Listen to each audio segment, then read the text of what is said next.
po ang pinakabagong Suzuki Gixxer 155 2024 model at ngayong araw ay sisilipin natin kung gaano nga ba kaganda ang motor na ito. Excited na ba kayo? Tara!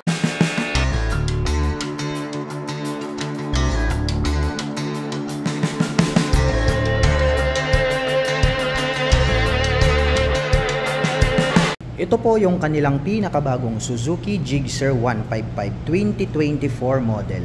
Mapapansin po natin agad na ito po yung bago nila dahil po dito po sa kanyang attractive na kulay. Meron po siyang apple green color. At ito pong kanyang main light, ang ganda rin po ng pagkakadesign nitong kanyang headlight. LED na po ang kanyang ginagamit para po sa kanyang lighting system. At ito naman pong kanyang mga turn signals is nakapop up po siya rito, ang lalaki, kaya very visible po yan kapag kayo po ay kakanan at kakaliwa. Bulb type naman po yung kanyang ginagamit para po dito sa kanyang mga turn signals. At pagdating naman po rito sa kanyang front suspension, ito po ay equipped with traditional telescopic fork, matte black po yung kulay. At ito naman pong kanyang front fender is glossy black po siya, may nakalagay naman po rito na Suzuki dito po sa bandang harapan. At ito po pala i-equip with single rotor disc brake with dual path caliper na vibrate. At ito naman pong kanyang cast wheel is matte black color. May lining po pala rito na apple green color na decal. At ang sukat naman po nito pong kanyang gulong rito po sa harapan, ito po ay mayroong sukat na 100 by 80/17. At ito po ay naka-tubeless na rin po siya. At ito pong kanyang stock tires is naka-city riding condition. Mapunta naman po tayo rito po sa bandang itaas. Silipin naman po natin ito pong kanyang fully digital meter panel display. Meron po siyang 2 button selector dito sa bandang ibaba. Naka-mechanical key ang kanyang ignition at ito po ay naka-naked handlebar. At mapunta naman po tayo rito sa kanyang mga button selector. Dito po sa kaliwa meron siyang passing light. Meron po siyang high beam and low beam, turn signal selector at ang kanyang horn. Matte black color naman po ito pong kanyang clutch lever. Habang dito naman po sa kabila, mayroon po itong engine kill switch. May on and off ang kanyang ilaw at ang kanyang electric starter. Matte black color din po ito pong kanyang front brake. At ito pong kanyang fuel tank. Wow, napaka-flawless ng dating. At ang ganda po ng color combination. Ito pong gray and then ito pong apple green. Itong kanyang fuel tip combination ng black at silver. May nakalagay naman po rito na Suzuki na logo. Chrome color naman po siya. At may nakalagay na decal dito na FI, fuel injection. Wow, naka-FI na rin po pala ito mga ka-LM. Kaya asahan po natin na matipid na rin po siya sa pagkonsumo ng gasolina. At ito pong kanyang fuel tank mga ka-LM, ito po pala ay mayroong 12 liters na fuel tank capacity. At mayroon naman po itong fuel consumption na 53 km per liter. Wow, napakatipid para po sa ganito kalaking motorcycle. At nagkaroon po pala siya dito ng extension body cover which is para po siyang arrow, no? Kung inyong mapapansin, para siyang palaso. May nakalagay naman po rito na Gixxer in black color. May apple green and then black color po dito. At may makikita po tayo dyan na XX which is Gixxer logo po yan. Ang astig din po nitong kanyang side profile. Mayroon po ritong glossy black, may matte black, at mayroon po tayong gray color. Nagkaroon po pala rito ng windlet, 3 butas. At ito naman pong kanyang engine is matte black color. May naka-intact naman po rito na Suzuki. Speaking of engine mga ka-LM, ito po palang kanilang pinakabagong Suzuki Gixxer ay meron po itong 155 cubic centimeter engine displacement. Naka single cylinder, single overhead cam, 4-stroke with 2 valve. At nakakapag-provide naman po ito ng maximum power na 13.9 HP at 8,000 RPM. Habang nakakapagbigay naman po ito ng maximum torque na 14 Nm at 6,000 RPM. At ito naman po pala ay mayroon po itong 5-speed manual transmission.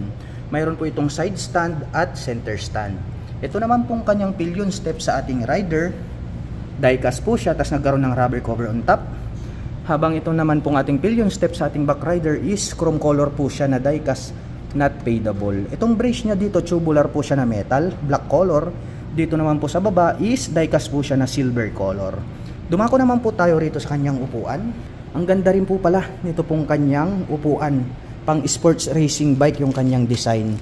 Medyo mas mataas po yung upper part nito pong upuan na to para sa ating back rider seat. At ito naman po yung ating rider seat, mas mababa ng konti, kaya maaabot po ito ng mga kababayan natin na hindi naman po masyadong katangkaran. At ito pong kanyang integrated na grab bar is apple green din yung kulay. Ang cute, no? So nakaterno po itong kanyang grab bar dito po sa lining ng kanyang fuel tank. At ito pong kanyang headlight cover na apple green. Kaya para sa akin is very attractive po yung kanyang kulay. Eye-catching po siya. Silipin naman po natin ito pong kanyang taillight. Matulis din itong kanyang taillight. Naka B-shape design po pala. Ito pong kanyang taillight. Meron po siya ritong B-shape na daytime running light. And then sa gitna po, ito pong kanyang main taillight. At ito pong kanyang rear fender. Dito po naka-install ditong kanyang turn signals na malalaki. Bulb type po yan. At ito po ay mayroon na ring integrated na plate light at may light reflector dito sa gitna. At ito pong kanyang rear fender ang nagsisilbing kanyang plate holder.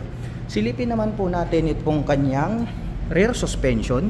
Ito po pala ay equipped with monoshock absorber. Red color naman po yung kanilang ginamit.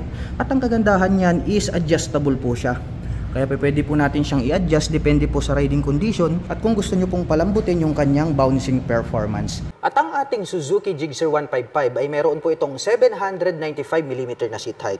Ngayon naman ay susubukan nating sakyan para maipakita ko sa inyo kung gaano nga ba ito kataas. By the way mga ka-LM, ang aking height is just around 5'6".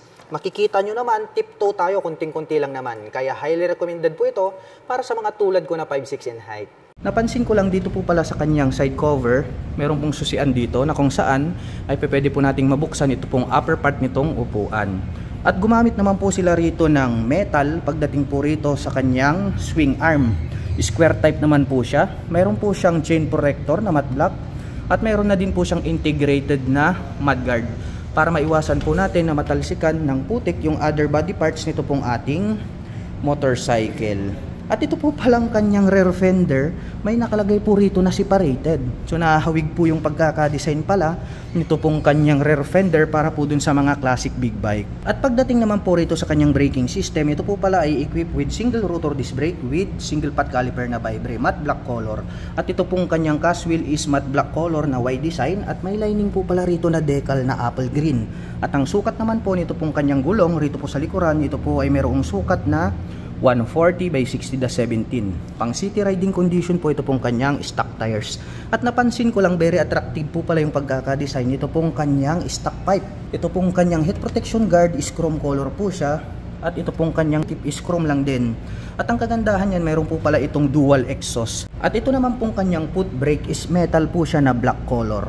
Ang ganda po ng pagkakadesign nito pong kanilang Suzuki Gixxer 155. Napaka-brusko. Kaya kung naghahanap po kayo ng manual motorcycle na affordable ang price tag at malupit at maangas ang design, highly recommended po ito pong kanilang pinakabagong Suzuki Gixxer 155. At ang presyo po pala nito pong kanilang Suzuki Gixxer 155 ay nagkakahalaga po ito ng 104,900 pesos.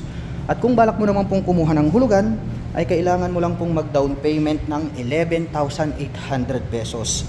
At mayroon naman po itong 5,291 pesos sa loob po yan ng 36 months. At para naman po sa mga nakapanood ng video na ito at interesado pong maglabas nito pong pinakabagong Suzuki Gixxer 155 ay available po ito sa cash at installment basis. At para naman po sa mga gustong magpunta rito ay maaari nyo po silang puntahan at bisitahin. Dito po yan sa Suzuki 3 Shop Gigilunan, Mangaldan, Pangasinan.